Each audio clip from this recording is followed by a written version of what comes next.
Closed captioning for Old School Outdoors is brought to you by MB Ranch King Blinds.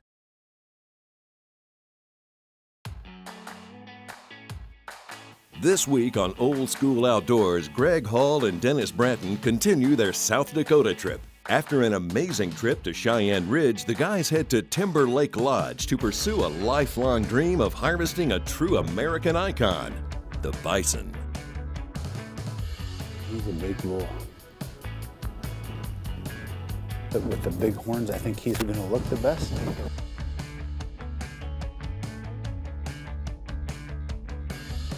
He's going to take a step to the right. Get ready.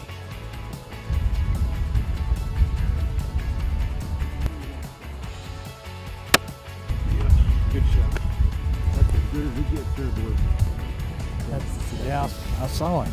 Yeah.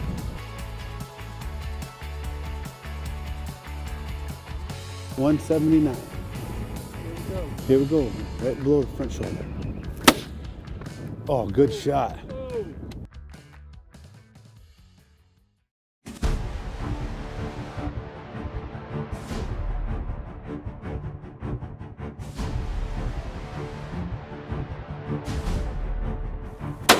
Don't take long with those 45-7.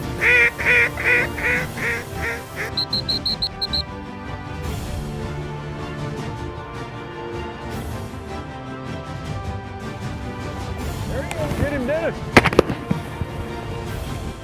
Well, this swung in beautiful.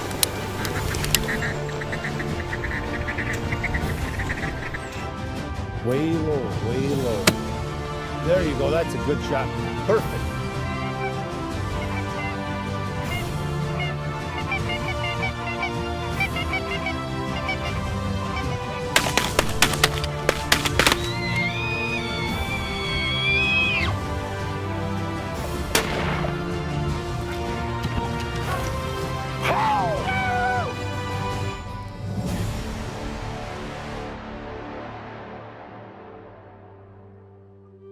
You know, the American bison, folks, is such a historical animal to this country. It roamed the plains in the millions. And this is an iconic animal that, in some remorse to me of hunting the bison, because it meant so much to the Native Americans, the Plains tribes. And the Plains tribes were Comanches, Sioux, that actually lived on the plains. You know, later, you had Cherokees, Choctaws that were put on reservations in Oklahoma, but they were more agricultural eastern tribes. And what I'm talking about for the buffalo were the Plains tribes. And they followed these buffalo. This was their food, this was their shelter, their clothing. They used the tendons and stuff to make their bowstrings. It was their total life revolved around the bison. It's like the Comanches, even though they were at place that water, they ate no fish. They ate mainly buffalo. And the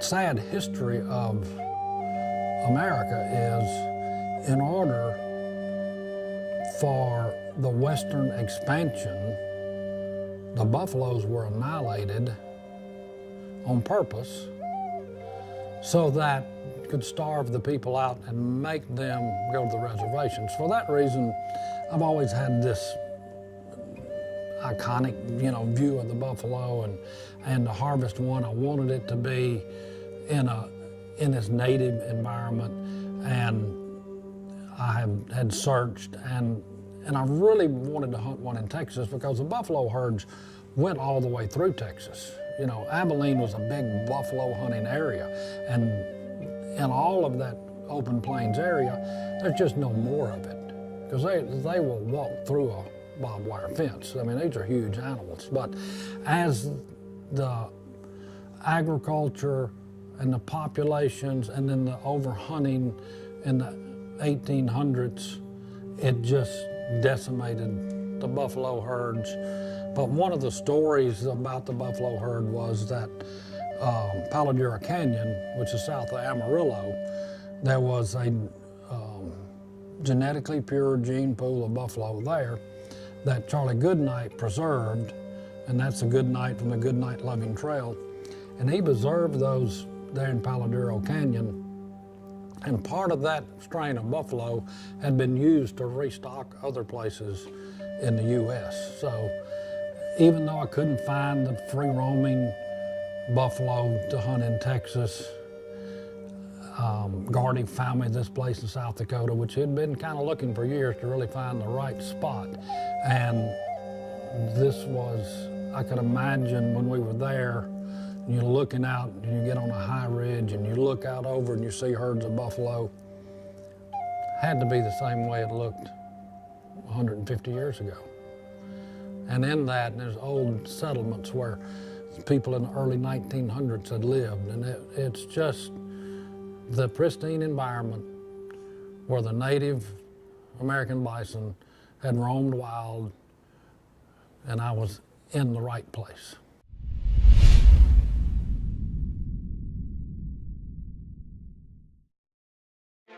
Old School Outdoors is brought to you by Ducksback, America's original sportsman brand since 1904. Liberty Safe, Sawyer Outdoors, Clone, not just motion, real motion, GSM Outdoor, Center Point Archery, Back Ridge Ammunition, Outback Wildlife Feeders, and by MB Ranch King Blinds.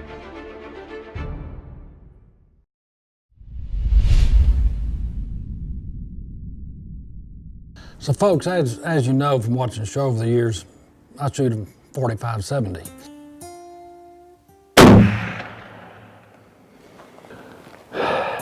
.45-70 rides again.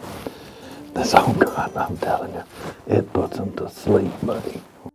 That was the first cartridge gun in the U.S. And even though it's an old cartridge, 1870, and I shoot 1885 Winchester high wall, single shot.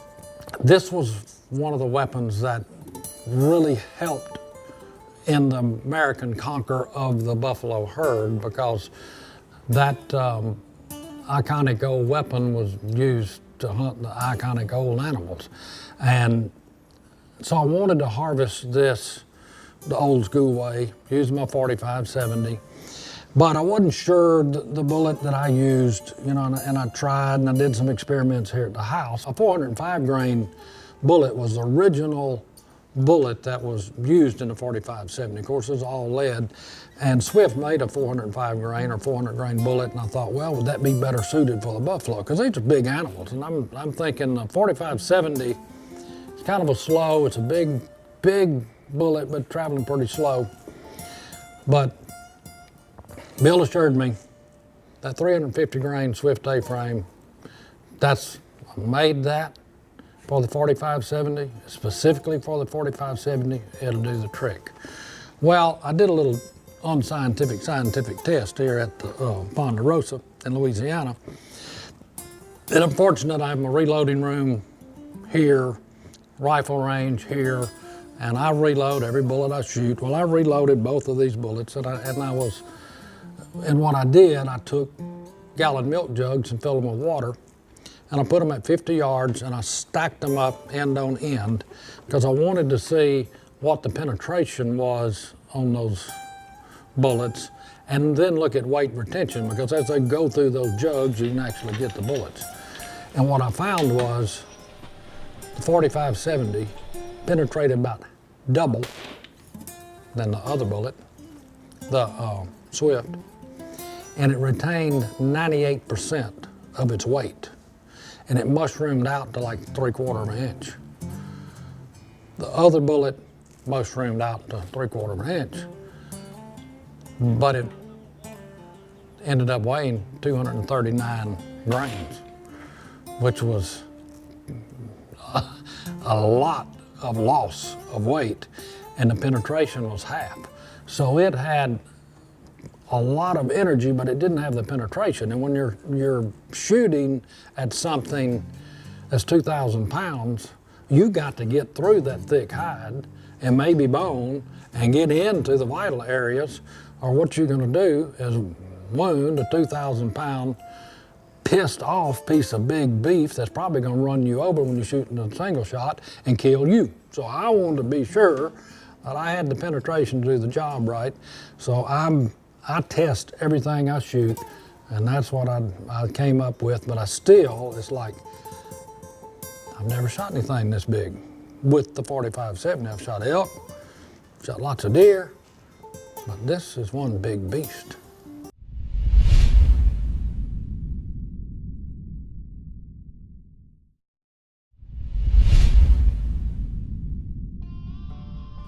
So we head out.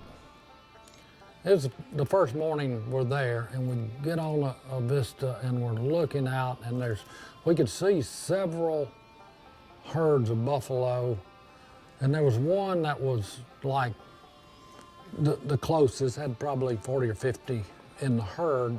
And a lot of times, the big old buffaloes, the younger ones will kick them out of the herd. They're more loners. And we got to looking at the herd, and it looked like there was one mature, old, 10-year-old plus buffalo in there. See the one I'm talking about right here? Yeah, Well, he's down behind it. we'll come up. Yeah. They're moving our guy out of it. They're doing it. The wind was kind of blowing a crosswind to us, and it was like 200 yards.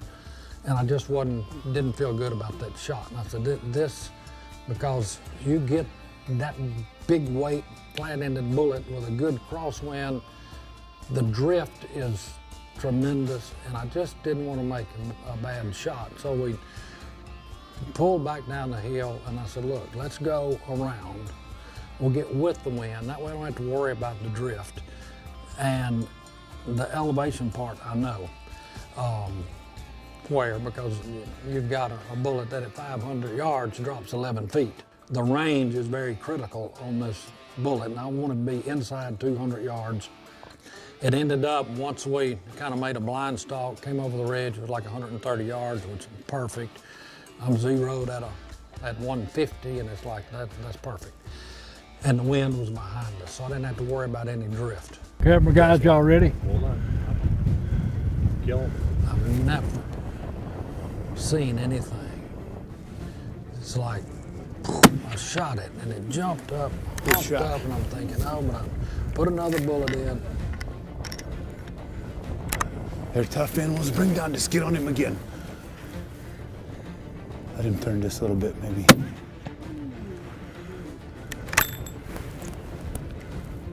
He's not feeling good now.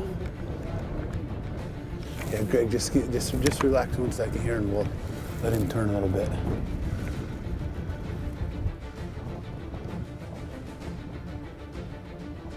And of course, the guide was saying, shoot low, shoot low. Way low, way low. There you go. That's a good shot. Perfect. And I see. That's right where you needed it, right there. Of blood, and it's like. Great shot. That's how you do it right there, buddy. Look at that. Congratulations. Thank you, sir. I'm gonna tell you. Good shot. One of the best I've seen. Hey, That's a fact. I'm a happy old man. I've been shooting this buffalo gun for years and years, and finally got an opportunity to harvest one of these magnificent old plains beasts, and that's one big tough animal. And the Swift A-frame He was pumping blood with him. drilled him, I'm telling you. They tough. That's right. I had to That's put right where three you want of to hit them him, in, right but there. Anyway, that's what we came to South Dakota. And if you look at this beautiful country, this is just like they were back 150 years ago. Same terrain, same country. I'm very happy. But I came here for a long trip, but it's all good. Who I got there? That's old Buffalo Hawk. I thought I done got gored by a buffalo. Yeah, you took up on your backside. Thank you there, Great man. shot. You did a good job. Hey, You got him right in the old pump. well, and that, we stalked around and came and finally got the, Got on the right spot. didn't kind of got up a little old hill, put the old sneak on him, so. you? There you go. Yeah, put the old buffalo sneak on. Old buffalo sneak.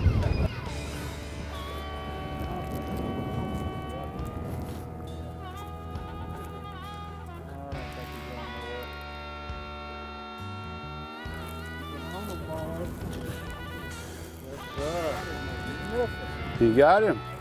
Congratulations, that is awesome. Miss Hall is gonna be so happy to have this hanging in the game. I gotta hear her now. Look at the size of that. That is a big animal, isn't it? Big, big animal. My hunt was over. But now it's time for my old buddy, backup plan, Mr. Dennis. We're gonna look for one for Mr. Dennis.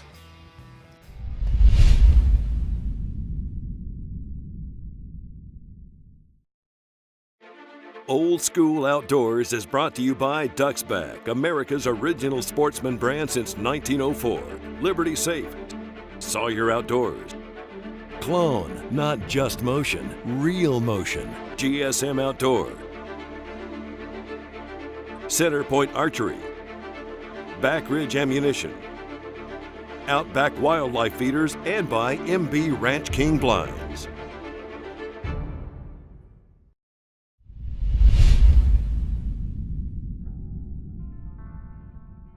So now, Dennis's turn. If y'all ever watch any of the shows and stuff, you know, Dennis, he gets a little nervous sometimes. We were shooting off of sticks. I'd lay down on the ground because it's just the way it worked up, but you know, shooting off a stick is something different. As soon as we crest this hill, he's gonna be right below us. So I think we're gonna bust him about 100 yards. It's gonna be good. That sounds like All my right. deal. See what, Greg? Squeeze the trigger.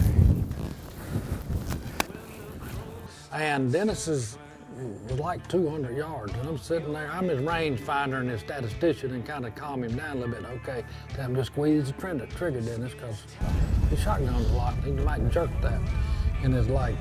So I'm always nervous. 179. Was ready? Ready?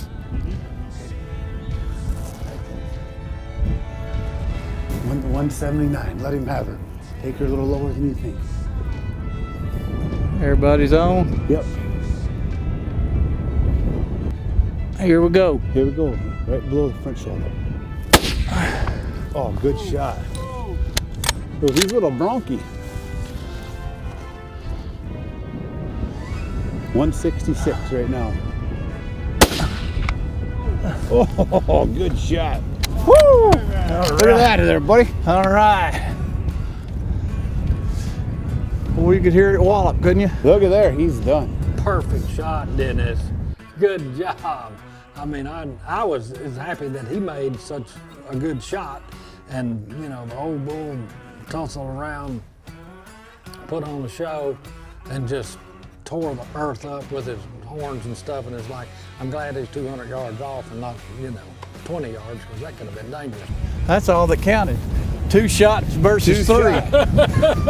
You're the man. All right. All right. Let's just give him a minute because he might get back up yet. Yes, sir. Man, that was it. A little over 160 yards. Good shooting gun. I like it. It's the first animal I've taken with this gun. Hope to take a few more. What about that, Mr. Hall? That's a Cape Buffalo gun. Look at one of them shells. Yeah, that's a good size. Good size bullet, huh? 286 grain. Got her done. It's smoking. It did the trick. That's smoking. Yep. Yours kind of goes like this, and mine kind of goes like that. Yeah.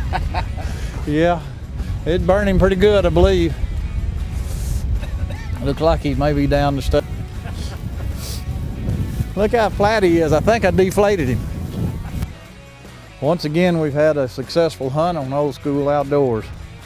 Greg took a nice bull earlier and I tried to top him. I'm not sure I did, but it's a really nice buffalo. I'm thrilled.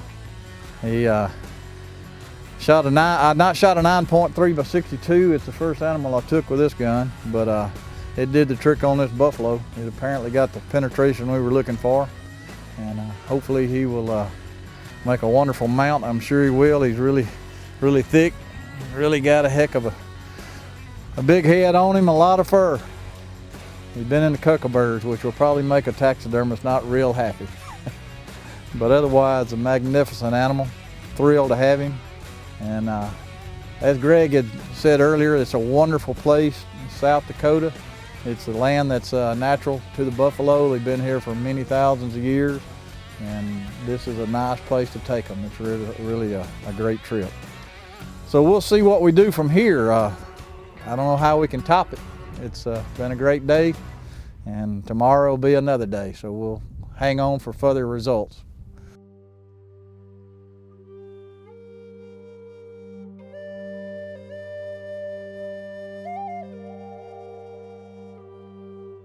You know, one of my greatest memories of this buffalo hunt was that I was in its native territory. This river creek ran through the bottom of these beautiful rolling hills, grass plains, and I could imagine that this was the same as it was 150 years ago, because this part of the country had not been touched. And that's what I wanted. I wanted that feeling of the old buffalo hunters back in the day, hunting the bison in their native range and their native territory. And that was the icing on the cake for me, that Gordy put me at the right spot for what I wanted. Thank you, Gordy. You done good.